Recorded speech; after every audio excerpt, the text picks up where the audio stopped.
सामने वाला व्यक्ति गुस्सा करके हमेशा खुद का नुकसान करेगा और हम भी गुस्सा करेंगे तो हमारा भी नुकसान होगा। जी हां दोस्तों, सही सुना आपने। यदि आप भी छोटी छोटी बातों पर गुस्सा करते हो, इस कहानी को जरूर सुने। दोस्तों, गुस्सा एक ऐसी बुराई है जिसकी वजह से हमारी सोचने समझने की शक्ति खत्म हो जाती है। इसलिए इस बुराई से बचना चाहिए।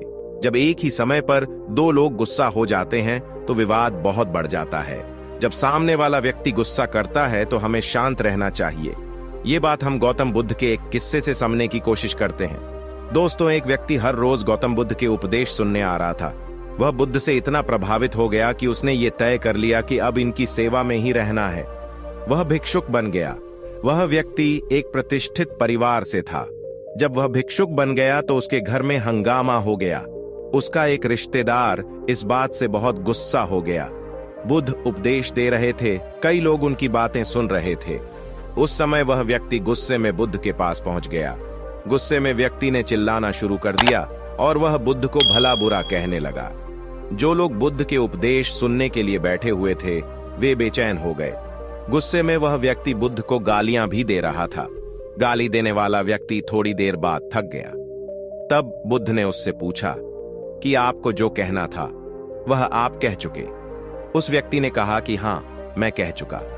बुद्ध बोले कि जब आपके घर कोई मेहमान आता है तो आप क्या करते हैं? उस व्यक्ति ने कहा कि हम मेहमान का स्वागत करते हैं, उसका स्वागत करते हैं। कोई नादान ही होगा जो अतिथि का सत्कार नहीं करेगा।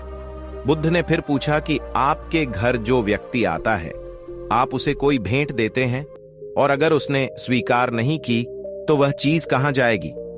व्यक्ति ने कहा कि वह चीज हमारे पास ही रह जाएगी। बुद्ध बोले कि आप मेरे अतिथि हैं।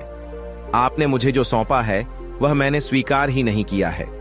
जितने अपशब्द और गालियां आपने मुझे दी हैं, मैंने स्वीकार नहीं की तो वह किसके पास गईं? आपके पास ही रह गई हैं। बुद्ध की बातें सुनकर उस व्यक्ति का गुस्सा शांत हो गया। अगर कोई व्यक्ति हमारा अपमान करता है, अपशब्द कहता है, तो हमें शांत रहना चाहिए। ऐसी बातें स्वीकार ही नहीं करनी चाहिए, क्योंकि अगर हम ऐसी बातें स्वीकार करेंगे तो हमें भी गुस्सा आएगा।